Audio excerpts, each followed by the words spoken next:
துணை முதலமைச்சர் மற்றும் எல்லா அமைச்சர்கள் உள்ளிட்ட முன்வரிசையிலே இருக்கிற பிரமுகர்கள், அவையெங்கும் நிறைந்திருக்கிற பெரியவர்கள், மாணவர்கள், மாணவிகள் எல்லாருக்கும் என்னுடைய பணிவன்பு கலந்த வணக்கம். இந்த மேடையில் இந்த நேரம் நிற்கிற போது நிறைய உணர்வலைகள். இங்க இருந்த 3 பிள்ளைகள் தான் பேசினாங்க. 3 பிள்ளைகள் பேசும்போதும் அப்படி மகிழ்ச்சியா இருந்தது. அங்க ஒரு தங்கை, ஒரு மகள் ஜாப்பனீஸ்ல பிச்சோதறினாங்க. அவங்க என்ன சொல்ல வந்தாங்கன்னா, நான் முதல்வன் என்ற வாய்ப்பை கொடுத்த தமிழக அரசுக்கு நன்றி சொன்னாங்க.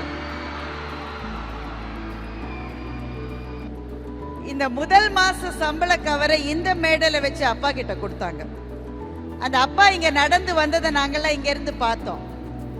அந்த தந்தைக்கு இந்த மேடைகள்ல ஏறி வர்றது பேரனுபவமா இருந்தது. அவரோட வாழ்க்கையில அப்படி ஒரு அனுபவம் இருக்கு முன்னாடி கிடைச்சிருக்காதுன்னு நான் நினைக்கிறேன். இங்க நின்று கண் கலங்க தன் மகளிடமிருந்து அவளுடைய முதல் மாச சம்பள கவரை அந்த தந்தை பெற்றுக்கொண்டார். பார்க்கிற போது அப்படி நாங்க கலங்கி போனோம். அதே மாதிரி ஒரு மாணவர் திருவண்ணாமலைக்கு பக்கத்தில் இருக்கிற ஒரு கிராமத்திலிருந்து அவர் சியோலுக்கு போயிட்டு வந்திருக்கார். இந்த மாதிரி ஒவ்வொருத்தருக்குமே ஏதோ ஒன்று சொல்ல இருக்கிறது. நேரத்தின் அருமை கருதி சில பேர் தான் பேச வச்சிருக்கோம்.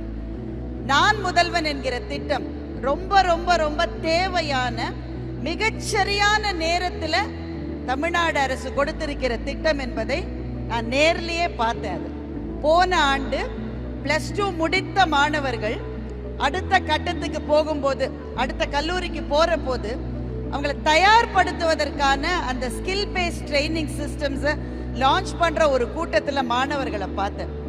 எல்லாருக்கும் சின்ன தயக்கம். +2 படிச்சுட்டாங்க, ஓரளவு மார்க்கெல்லாம் வந்தாச்சு.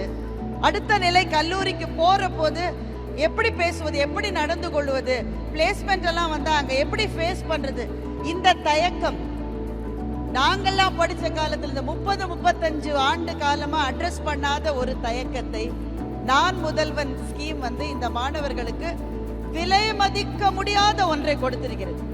வேலை வாய்ப்பை கொடுத்திருக்கு, ஸ்கில்ஸை கொடுத்திருக்கு. அதெல்லாம் ரொம்ப பெரிய விஷயம். அதெல்லாம் விட பெருசா ஒன்று கொடுத்திருக்கு. சமூகத்தை பார்க்கிற தன்னம்பிக்கையை இந்த குழந்தைகளுக்கு இந்த திட்டம் கொடுத்திருக்கிறது. அதுக்கு தான் அவங்க பயப்படுவாங்க. பெருநகரங்களிலிருந்து, கொஞ்சம் வசதி படைத்த குடும்பங்களிலிருந்து வர்றவங்களுக்கு அது ஒருவேளை இயல்பா கூட வரலாம். சிறு நகரங்களிலிருந்து, கிராமங்களிலிருந்து வருகிற குழந்தைகளுக்கு நிறைய விஷயம் தெரியும். ஆனா ஒரு இடத்துல நின்று அதை பத்தி பேசுறதுக்கு ரொம்ப பயமா இருக்கும், ரொம்ப கூச்சமா இருக்கும். தப்பா ஏதாவது சொல்லிடுவோமோன்னு. அதையெல்லாம் உடைக்கிற ஒரு திட்டம் நான் முதல்வன் ஸ்கீம். அதனால இதை ஒரு முன்னணி மாநிலமாக நின்று நாம நிறைவேற்றி இருப்பது கல்வி சிறந்த தமிழ்நாடு என்கிற மாபெரும் கனவை நமக்கு கொடுத்திருக்கிறது. அதனால பயன்பெற்ற எல்லா குழந்தைகளுக்கும், இன்னும் இந்த அரங்கத்தில் இருக்கிற எல்லாருக்கும் வாழ்த்துக்கள். இப்படி ஒரு கனவை இந்த பிள்ளைங்கள்ட்ட கொண்டு வந்து சேர்த்து அதை நிறைவேற்றி இருக்கிற தமிழ்நாடு அரசாங்கத்துக்கு, முதலமைச்சர் அவர்களுக்கு மனப்பூர்வமான நன்றிகளை இந்த மேடையிலிருந்து பார்க்கிற போது தெரிவிக்கணும்னு நினைக்கிறேன். இன்னும் ஒரே ஒரு விஷயம், இந்த மார்னிங் பிரேக்ஃபாஸ்ட் ஸ்கீமை பத்தி இங்க நிறைய பேசிட்டாங்க ஏற்கனவே. எங்க அப்பா ஒரு பள்ளிக்கூடத்துல தலைமை ஆசிரியராக இருந்தாரு.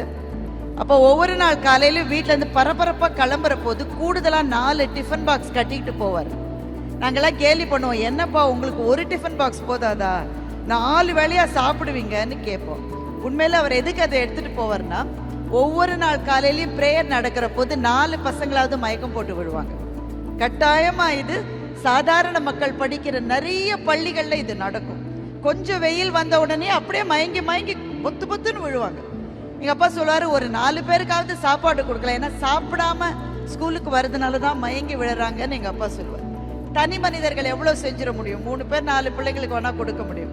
நான் அரசாங்கம் இந்த திட்டத்தை கையெடுத்து, குறிப்பா இங்க ஒரு காணொலியில அதை எவ்வளவு ஹைஜீனிக்கா செய்யறாங்கன்னு பார்த்தோம். எனக்கு ரொம்ப பிடிச்சது.